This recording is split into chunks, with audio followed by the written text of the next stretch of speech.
அனைவருக்கும் வணக்கம். நான் கோவை மாவட்ட ஐக்கிய ஜமாத்தின் தலைவர் ஏஆர் பஷீர் அகமது பேசுகிறேன்.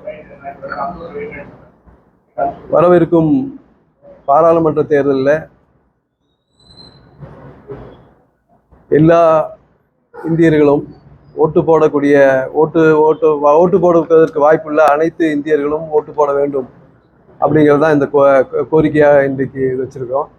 அதில் முக்கியமாக இஸ்லாமியர்கள் ஓட்டு 100% போடணும். இதுக்கு முன்னாடி அவங்க அப்படி அந்த அளவுக்கு அது பார்ட்டிசிபேட் பண்ணல அப்படிங்கிறது வருத்தம் அளிக்குது. அதனால் இது ஒரு விழிப்புணர்வு ப்ரெஸ் மீட்டாக வச்சு அவங்கள 100% ஓட்டு போட வைக்கணும் அப்படிங்கிறதான் இது ஜனநாயக கடமையாற்றணும். இப்போ நேற்று நான் ஒரு தொழுகை ப்ரேயர் ப்ரேயர் முடிச்சுட்டு வெளியே போகும்போது ஒரு சுவையான இது பார்த்தேன். எப்படின்னா, ஒரு சைடு பூரா தலைவர்கள்லாம் நின்று ஓட்டு கேட்குறாங்க, இன்னொரு சைடு பிச்சை கேட்டுட்டு பூரா இது பண்ணுறாங்க. இப்படி பார்க்கும்போது என்னென்னா, அவ்வளவு வலிமையான பூரா அந்த ஓட்டுங்கிறது அவ்வளோ வலிமையானதுங்கிறது அப்போ தான் புரியுது.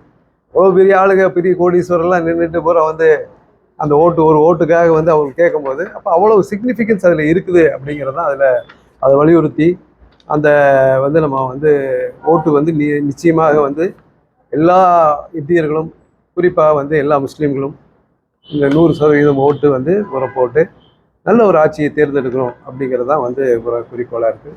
அதில் இன்னொரு விஷயம் எப்படின்னு பார்க்கும்போது எப்படின்னா, 1980களில் நீங்கள் பார்த்தீங்க அப்படின்னா, டெல்லி ஷா இமாம் அவர் என்ன பண்ணுவார்னா, ஒரு ஃபத்வா மாதிரி கொடுப்பார். நான் இன்னாருக்கு ஓட்டு போடுறேன், இன்னாருக்கு இது பண்ணுறோம் அப்படின்னு சொல்லி அப்படி சொல்லுவார். அவருக்கும் அந்த மக்களுக்கு சம்பந்தம் இருக்காது. ஆனால் அவர் சும்மா அவர் பாட்டில் ஒரு இதை சொல்லுவார், அவரோட கருத்து சொல்லுவார். அது சில சமயத்தில் போல மக்களோட ஒத்து கூட இருக்கலாம். ஆனால் அவருடைய சொந்த கருத்து அவர் யார்கிட்டையும் அந்த மக்களிடம் கேட்டு தெரிஞ்சு அதுக்கு பின்னாடி போல சொல்லக்கூடிய அந்த செய்தியாக இருக்காது. அது போன்று இப்போ துரதிருஷ்டவசமாக இப்போ உலமாக்கள் இன்னாருக்கு இன்ன கட்சிக்கு ஓட்டு போடணும், இன்னும் இது ஓட்டு போடணும். மக்கள் ரொம்ப தெளிவாக இருக்கிறாங்க. மக்கள் எப்படி இருக்காங்கன்னா, நல்ல இது பண்ணி அவங்க ஆராய்ச்சி செஞ்சு ஒரு 5 ஆண்டு 10 ஆண்டு எப்படியெல்லாம் அவங்க கஷ்டத்தை அனுபவிச்சாங்களோ அதை இது பண்ணி அவங்க ரொம்ப தெளிவாகவும் இதாகவும் அவங்க ஓட்டு போடுவாங்க. நம்ம இன்ஃப்ளூயன்ஸ் பண்ணி இன்னாருக்கு தான் போடணும், இன்னாருக்கு தான் இது பண்ணணும் அப்படிங்கிறப்ப தேவை இல்லை. அதுவும் பொதுவாக உலமாக்களில் பொறுத்தவரையிலும் என்ன அப்படின்னா, சாதுக்கள், உலமாக்கள், ப்ரீஸ்ட்டு, அப்புறம் ரெண்டாவது சாமியார்கள்லாம் என்ன பண்ணோம்னா, இதை பூரா இளமரவு காவை மறைவாக இருக்கிறதா நல்லது. அதுதான் ஒரு செக்யூலர் பூரா ஃபேப்ரிக் மாறாமல் இருக்கும்.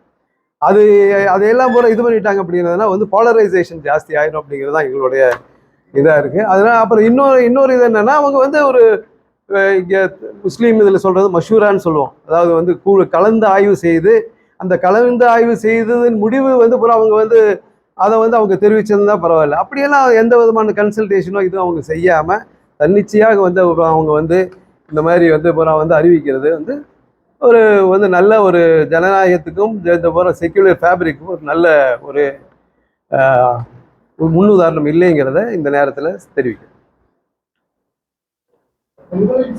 நிச்சயமாக இல்லை. ஏன்னா மக்கள் ரொம்ப தெளிவாக இருக்கிறாங்க. இங்கே இருக்கக்கூடிய எங்களே கோவை மாவட்ட ஐக்கிய ஜமாத்தை சார்ந்தவங்க பூரா ஒவ்வொரு கட்சியில் இருக்கலாம். கோவை மாவட்ட ஐக்கிய ஜமாத்தை பொறுத்தவரையிலும் எந்த நேரத்திலையும் பூரா கட்சி சார்பற்றதாக தான் இருந்திருக்கு. அது இப்போ தமிழ்நாடை எடுத்துட்டோம் அப்படின்னதுனா அதிமுக, திமுக தான் மாறி மாறி வந்திருக்குது. ஒவ்வொரு கட்டத்திலையும் போகிறோம் என்னன்னா, இஸ்லாமியர்களும் அல்லது சிறுபான்மை மக்கள் ஒரு சாராரை போகிறோம் அவங்க போயிருக்காங்க, அணுகியிருக்காங்க, இது பண்ணியிருக்காங்க. அது பொலிட்டிக்கலி போகிறோம் அவங்களுக்கு என்ன சாதகம் நினைச்சாங்களோ அதை அனுசரித்து அவங்க செஞ்சுருக்காங்க. அது கட்சி சார்பாக கண்டிப்பாக இல்லை.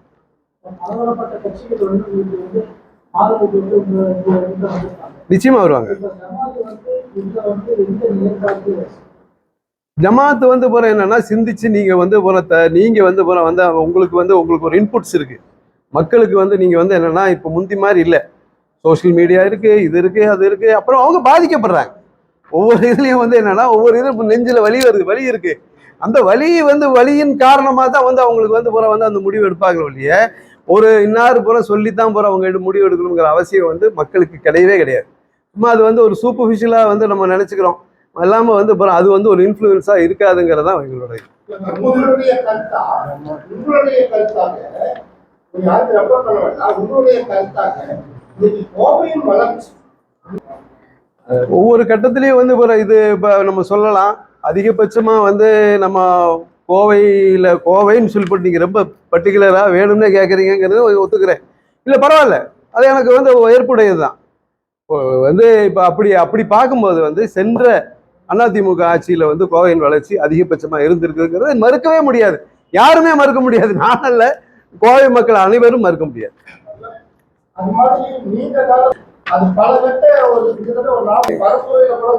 இல்லைங்க, வந்து எப்படின்னா நம்ம வந்து இப்ப இன்னைக்கு வந்து யதார்த்தத்தை பேசலாம். இன்னைக்கு வந்து பெரும்பான்மையா இருக்கக்கூடிய இந்துக்கள் அவங்க நினைச்சா கூட வந்து ஒரு வந்து மயானத்தை உருவாக்குறது கஷ்டம்.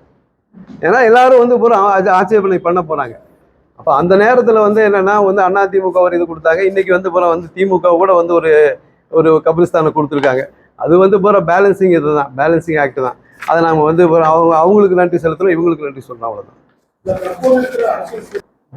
அப்படி அந்த அந்த மாதிரி வந்து ஆதரவு கொடுக்க வேண்டிய நிர்பந்தம் வந்து மக்களுக்கு இல்லைங்க. ஏன்னா அவங்களுக்கே வந்து சுயமா வந்து அவங்க சிந்திக்கக்கூடிய வந்து தன்மை இருக்கு. அதை வந்து நீங்க வந்து அதை மதிக்கணும். ரெண்டாவது வந்து அதுக்கு விட்டுறணும். அதுதான் வந்து ஒரு ஒரு ஒரு காட்டாறு வெள்ளம் போகுதுன்னு வச்சுக்கோங்க, நீங்க அதை தடுக்க முடியுமா? யார் தடுக்க முடியும்? அது மாதிரி இன்னைக்கெல்லாம் வந்து எப்படின்னா ரொம்ப பெரிய விழிப்புணர்வு இருக்கு. நம்ம வந்து சொல்லக்கூடிய நம்ம வந்து இந்த ப்ரெஸ் மீட் நடத்துறதுக்கு காரணம் என்ன அப்படின்னா, மக்கள் 100% ஓட்டு போடணும். அதுவும் வந்து முஸ்லீம்கள் ஓட்டு போடணும். அதுவும் மாநகரத்துல இப்போ வந்து கிராமங்கள்ல நீங்க பாத்தீங்கன்னா 75% 80% ஈஸியா வந்துருது.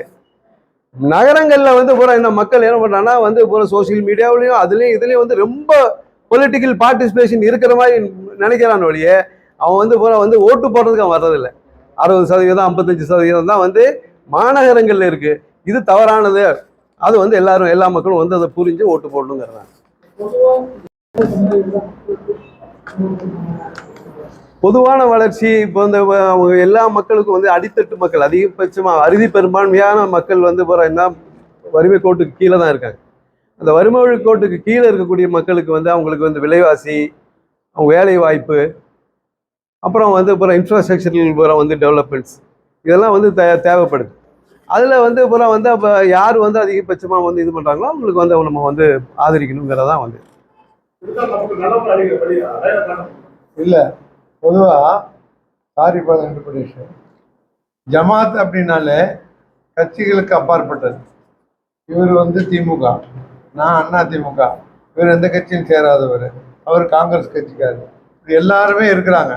ஸோ ஒரு ஒரு ஒரு இது வந்து நிலைப்பாடு எடுக்க மாட்டாங்க. ஐக்கிய ஜமாத் ஆரம்பித்து 25 வருஷத்தில் இது வரைக்கும் எந்த இதுவுமே நம்ம இந்த கட்சிக்கு ஓட்டு போடுங்கன்னு சொன்னால் அப்படி சொல்லவும் கூடாது. ஜமாத்தினுடைய ரூலே வந்து கட்சிகளுக்கு அப்பாற்பட்டது தான் ஜமாத். லாஸ்ட் டைம் வந்து கூட 21 அவர் எடப்பாடி பழனிசாமி வந்து சீஃப் மினிஸ்டர் இருக்கிறப்ப வந்தார். சங்கம் மண்டபத்துக்கு வந்து அவர் கோரிக்கையில் தான் கேட்டார், நாங்கள் உங்களுக்கெல்லாம் நிறைய செஞ்சு கொடுக்குறோம் அப்படின்னு சொன்னார். அவர் யாரும் ஜமாத்து வந்து அந்த கூட்டத்தில் கூட நீங்கள் எல்லாம் இவருக்கு ரெட்டலைக்கு ஓட்டு போடுங்க அப்படின்னு சொல்ல. அவர் வந்தார், எல்லாத்துட்டையும் கோரிக்கையை கேட்டார், செஞ்சு கொடுக்குறோன்னு சொன்னார்.